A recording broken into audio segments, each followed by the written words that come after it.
I'm Cape Joel, and this is Comic Smack, your weekly, daily, all the time, anytime comic book show where I give you your fix of everything you need to know from the world of comic books and superheroes. And on today's show, we're taking a closer look at the mighty Thor issue number 20. Dark times call for a darker and more brutal god of thunder. What'll happen next? Let's hop on in together and find out, shall we? Okay then, so as we join the comic, we check on in with Roz Solomon. You may remember in the previous issue, she was made the new ambassador for Midgard on the Council of Worlds, taking Jane's old position. Wow, from agent of S.H.I.E.L.D. to interplanetary interdimensional politician, I gotta wonder what she claims on her taxes for income. Solomon's first order of business is to check on the elven refugee crisis that is currently rocking the dwarven kingdoms following Malekith's invasion of the Light Elf realm. You see, despite what Lord of the Rings may have taught you, the dwarves actually have no problem keeping to the ancient treaties and taking in the elves in their time of need. The only problem is,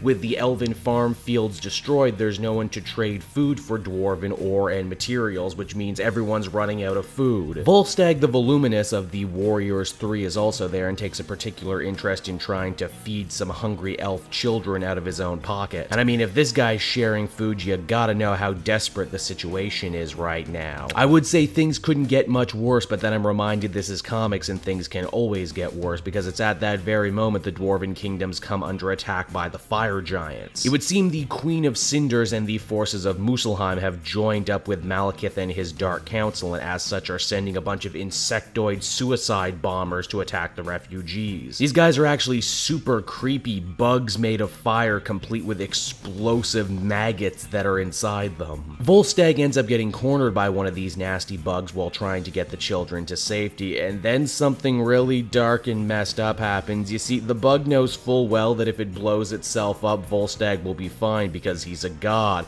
He ends up detonating himself anyway just so he can murder the children.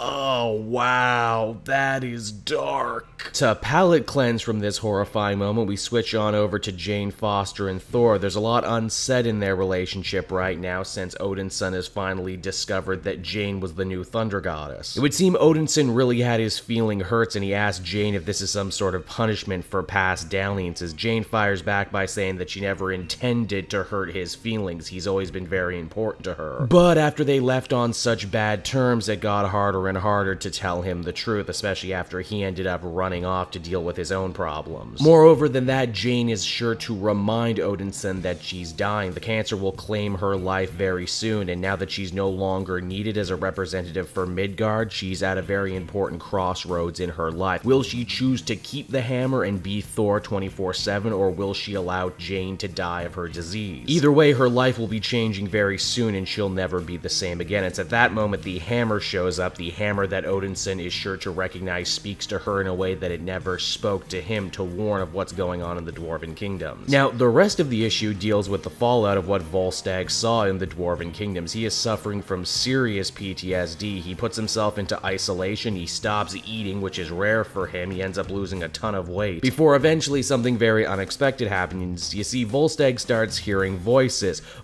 belonging to the ultimate hammer that Thor brought back to Asgardia. This ultimate Mjolnir seems to end up stoking the bad ideas that are already in Volstagg's head, that the two other hammer wielders dropped the ball, and that if this war with Malekith is ever to come to an end, they're going to need men of action, men not afraid to get the job done, even if that means killing a bunch of people. And it's in that moment a new Thor, a new god of thunder, a war Thor is born. And there you have it, everyone, the mighty Thor issue number 20. Overall, I thought it was really cool and also really unexpected. I know when the covers first started making the rounds and it was announced that we were going to be getting yet another Thor, a lot of people were worried that Jason Aaron was going to do another long, drawn-out mystery plot. This issue would seem to stand triumphantly against the sort of people who would think that by going, nah man, I can tell a story that's just one and done. Overall, I think Volstagg is actually a pretty inspired choice to be the War Thor. He's always been the most easygoing, down-to-earth, relatable member of the Warriors 3, and to see him go through such a dark experience, to have it change his worldview so completely completely and rock him to his core, it offers up a lot of really interesting avenues for storytelling and character development. Even the stuff with Jane and Odinson I found to be really great. No longer am I as invested in will they beat the bad guy. What I'm really invested in is will these two ever forgive each other and be friends again. Yep, overall just a winner from start to finish. So there you go everyone, there's the Mighty Thor for the week. I hope you enjoyed it, and while I have your attention, why not check out some of the other videos I've done from throughout the week. Don't forget to follow me on Twitter at Cape Joel to keep up to date on all of the new content I got coming out from the Cape Joel channel. And if you're feeling in a supportive mood, might I recommend heading down to the description of this very video and becoming a patron. Patrons get exclusive access to videos and podcasts before anyone else, and they can do so for as little as $1 a month. So until next time everyone, this has been Cape Joel, thank you so much for watching, and I will see you all again in another video. Bye bye.